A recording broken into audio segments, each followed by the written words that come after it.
it's a gay agenda. It's a demonic agenda. I saw that firsthand as an 18-year-old. Back in the 80s, my dad was making movies, and hey, let's make this movie with Mike Norris, and we'll just put Norris up on the thing. And I was like, great, I'm all in. So I was making these movies, but I was exposed at 18, 19 years old to agents that they were going to make my future. And I said, hey, if this is what it's going to take, I'm done. And so I just kind of did my own thing, produced my own films, and tried to... Well, the issue is it's a cult. I mean, they make you get involved in this. They do. And if you want to be successful. If you want to be successful. And they make you do horrendous things to be part of that culture out there. I don't want it. I live in Texas. My kids are Texans. We're going to do everything right here in Texas. Hollywood can... And by the way, because we know some of the same people, some of the biggest names in Hollywood, and they're all locked in their houses scared. Oh, yeah. I mean, it's not like everybody's evil out there. They're all scared. There are a lot of good people in Hollywood, but they are scared. It's do you want to make a dollar or do you want to be honest? And everybody there wants to make a dollar. Great. We all want to make money. We all want to live. But I want to do it with a purpose. Well, Mark Cuban, and this came out in the New York Times the year after I talked about it, was going to put like $15 million into a rollout on 1,000 screens of Loose Change, a film that I produced, partially produced, and it was downloaded over 100 million times. They saw that, and he said, yeah, I think False Flags and everything. I was there in some phone conversations with him, and man, all these lawyers came to the meeting, and I mean, Jake Bloom, the biggest guys in Hollywood. I'm not going to get into the rest of the names. And I mean, it was like something out of Goodfellas. Yeah. And then the White House was involved. And I'm told, yeah, they're threatening everybody. And then they basically indict Mark Cuban. Yeah. And then it all came out in the New York Times later that they called him and sent emails, so we're going to get you, you bastard. We send messages. Jake Bloom wasn't involved in that. He was just at some of these meetings. I'm just saying, what a character. And Sumner Redstone's top representative, I'm not going to get into other names that were there, but I mean, I've just seen it firsthand. I mean, this is not a game. No. None of this is a game. No, this is not a game. And media is impacting our culture in such a huge way right now with the music, with the just what you can pull up on the internet right now.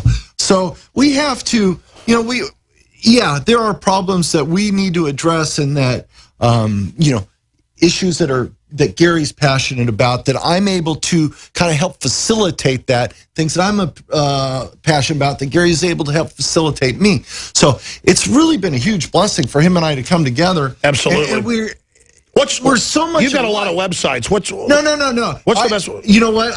But talk about some of your new films. I want you to do it. Well, we've got a film out right now that's called Missionaire. It's with Tom Arnold, Jamie Kennedy, Paul Rodriguez, Gigi Rice, about a family of flying missionaries. It's released by PureFlix, who did God's Not Dead, Do You Believe? That's in any Christian bookstore anywhere in the world, and soon coming to TV. And the answer is you got to get all these to support the industry that's countering the globalist, and then so your kids have something good to watch. Absolutely. I want to shift gears back into any other Steve McQueen stories. Any more? Come on, the Chuck Norris. People want this lore. Yeah. This Cromulin lore. Well, okay. I'm 19, 20, 21, somewhere in there. And we used to train. We'd meet at my dad's house every morning, 7 o'clock, and we'd train. We had this guy named Jean-Claude Van Damme driving a little piece of junk rabbit up the street, getting out. We had Chuck Norris, Jean-Claude Van Damme, myself. I mean, all these, not me, but all these really great people. So we trained, every morning, hours. And we were in great shape. And I'll never forget, one day my dad goes, hey, let's all kind of spar around together. And I'm like, well, okay, great. So, I'd spar with Van Damme. We'd spar around. Then my dad and I kind of come up, and we're sparring. And I go, oh, boy, he kind of kicked me hard right there. So I kind of throw one back. Is it Van Damme? No, my dad. Oh. I'll kill Van Damme. But, and so I go, God, boy, that kick was awfully hard by my dad. And so I kind of threw one back, and my dad, like all of a sudden, this, came on. And next thing I know, it was like, pow, pow, pow, pow, pow, pow, pow, and I'm on my back. And I'm looking up at my dad, looking over at me, and I just kind of look up and I go, Mom! And boy, did I learn a very valuable I was talking to Joe Rogan, who in his own right was a champion Taekwondo guy in his way, and host of UFC. And he was saying if Chuck Norris was 25-30 today, he'd be a top UFC contender. Because he was the smartest fighter. He wasn't the strongest. He wasn't the fastest. He was the smartest. And that is something I admire so much about my dad, is he will set one goal and he will fight and go after that one goal. If it's picking up this coffee cup, man, he will make that happen. But my father's lived that as a creed his whole life, setting goals for yourself and achieving small goals at a time for the ultimate plan. So these are awesome things that I've been able to take away from my father and implement into my own life, as well as a lot of things Gary has brought into my wife Valerie and I's world with our kids. Just having somebody. You guys are good buddies. You know what? He's the best. You guys have no idea if you really got to spend some time with him. Oh, he's definitely magnetic. He is. He was saying he was going to mentor me on some business stuff. I really appreciate it. Yeah. Oh, gosh. Anyways, we're about to finish up this hour. Do 5 minutes overtime. We're going to get some lunch. You guys have been awesome. But specifically, he writes about it in WorldNet Daily. And I guess we could try to get your dad back on. I know he's just been super busy. I don't like to bug him a lot. It's called The Ranch. Absolutely. But I guess he likes Huckabee. And I saw Huckabee come out and criticize the TSA the other day. I think he said, why are we groping grandmas when we got ISIS terrorists attacking? I wish Chuck Norris would run for president. Yeah, you know what? I think what he's doing is going to help us much more than if Chuck Norris were president. No, I hear you. Let me ask you this question: Did you ever see your dad outside of a match have to defend himself or somebody else and take somebody out? I saw him come very close one time, and one thing my dad is a master of is self-control. And you said he was good, like Obi-Wan Kenobi, at diffusing things. Absolutely, that his greatest trait is he could look at somebody and know, am I going to have to beat this guy's butt, or can I talk him down? Did that come from being a cop? I think it's part of his soul. My dad has a very kind soul, and he always wants to help somebody. And I just think that comes from his DNA of wanting to help people. And he's been great. He's been great at it. So it's just been... Steve McQueen. When you think about your dad, Steve McQueen, give me a Steve McQueen, Chuck Norris story. I know Steve McQueen got him into Hollywood, right? Yeah, gosh, really, the ones I know best are the ones that I'm involved in, unfortunately. Going out to Indian Dunes in California and riding motorcycles. His son, Chad, was a great motorcycle rider, went on to do films. Just lost Steve McQueen way too soon, way too soon. He was a young man when he died. The good die young. How old was he? I'm thinking his 50s. Steve McQueen was in his 50s when he died. I think, right? I mean, some long time ago. But it was a whole slew. But Donnie and Marie, Elvis. Yeah. I saw Elvis. He's alive. Well, he was in 72. Tell me your Elvis story. Because I'm not into Hollywood and high, but these are Americana. Okay, Elvis. Okay, we all know about Elvis's wife leaving Elvis for a karate guy. Yeah. And these are all people in our immediate world. As a kid, Mike Stone. I mean, these are all like this. I mean, that's like Priscilla leaving Gary to come to me. No, there's not much chance of that. But it was just fun. And, it's fun to reflect back and go, wow, none of us knew this was going to happen. My dad's just teaching how to punch and kick. And look what has happened now, and how blessed I am to be able to carry on that legacy. No, I hear you. So tell Elvis, you saw Elvis showed up? Yeah. Tell me this story. You know what? He came to a karate class. He had about 30 guys with him. It was up in the Hollywood, one of my dad's karate schools up near Hollywood. And he kind of came in with his entourage and silk karate uniform. Oh, my goodness. Kicks, and it was out of there. Yeah, but it was the king. You know, the bizarreness of America then. Yeah. But it was a real bizarreness. It was organic. Now it's all fake. I'm trying to catch up with social media. I try. I've got, I think, 4 Twitter people following. What is your Twitter? To quote Governor Perry. What is my Twitter? I have no idea. I have no idea what my tweet. He calls it Twitter handle. Yeah, it's Twitter handle. He calls it Twitter. Yeah.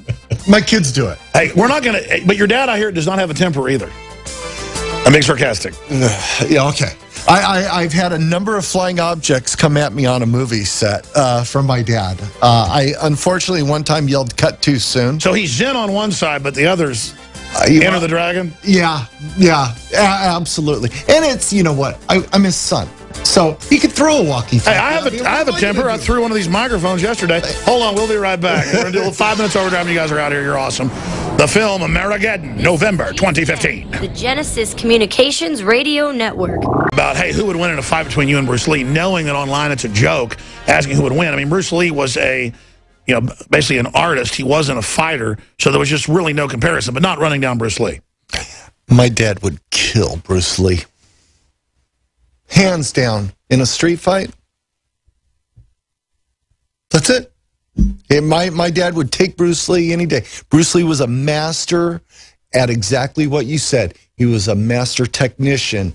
He was an acrobat. He was brilliant in the martial arts. But Bruce was not a fighter. He was not an actual competitor, which is something my dad was. Your dad won the world championship a lot. I mean, full contact. Yeah, it was, they put a piece of tape over their knuckles. Oh, well, that's pretty much so. But I never forget. My dad was in Texas fighting, like Skipper Mullins, Alan Cena, all these big bad Texas boys, and he comes home and he's got a busted nose, he's got black eyes. I never forget running in, Dad, and I jumped right on his nose right after he came back from Texas, and he's got a busted nose, and but. Gosh, just so great. He's such a great man. He's such a great man. And how many fights did he fight? Hundreds? Yeah, hundreds and hundreds. And, back then... He looks good for 75 for being in fights. Yeah. Because I've probably been in, if you count when I was really young, they weren't really fights. I've probably been in about 75 real fights, and I'm not as pretty as I was when I've been in them in years, but when I was a teenager and a little bit into college. I mean, it took my looks getting in just 75 street fights. I could imagine being in hundreds of real fights with professionals. Yeah. And it's chaos. It was chaos inside that ring. But it was great because we got the opportunity to be a father who is the greatest martial artist in the world. And I'm his son, and I'm like going, gosh, this is so cool. My dad's up there, and he's a world champion, and I get to fight, which kind of lifted expectations on me a little bit, only for me that I had to prove myself and that I could do this too. And in a strange way, to this day, I still want to make my dad proud. I still want to make movies that my dad's going to go, that's a good job, son. And so far, everything's... Well, I hope my son Rex, who does great news reports, he loves being part of the show. He's busy with school, and he loves tennis as well. Plays that like 4 days a week, which I like. That encourages him, and it keeps him in shape. In a great British accent. Absolutely, he did. Well, that was back when his mother, it was 3 years ago, didn't want him on with his voice, or with it. Now she's cool with it, and so he wore a Guy Fawkes mask. People say, "Is your kid's British?" No, he did the accent of how Secrets of Terrorism. Any closing comments, Mr. Norris? Nah, you know what, Alex? I just want to say thank you having us down here. Thank you. Anytime I'm able to kind of be in the sphere of Gary Haven, for me, it's an absolute learning experience. And you know this. I take everything Gary says very serious because I thirst for knowledge. Well, he's saying, I know this stuff up one side and down the other. He knows what he's talking about. He's done the research. I can't even remember that executive order. I have to go look it up. He knows the number. 13603. Yeah. And he's a really good salesman. He's out there selling liberty, just trying to get the politicians to be statesmen. And it's very exciting. We got about a minute left, sir. Take us out. Yeah. Yeah, I want to thank Mike for the work he's done. I can have an idea, but it takes gifted people. He's a gifted director who's able to tell a great story. And it's that collaboration. It is. It's teamwork. And and I feel like we're part of your team here today, which is a great honor to us. Yeah. You're doing this every day in a very, very effective way. You know, you're probably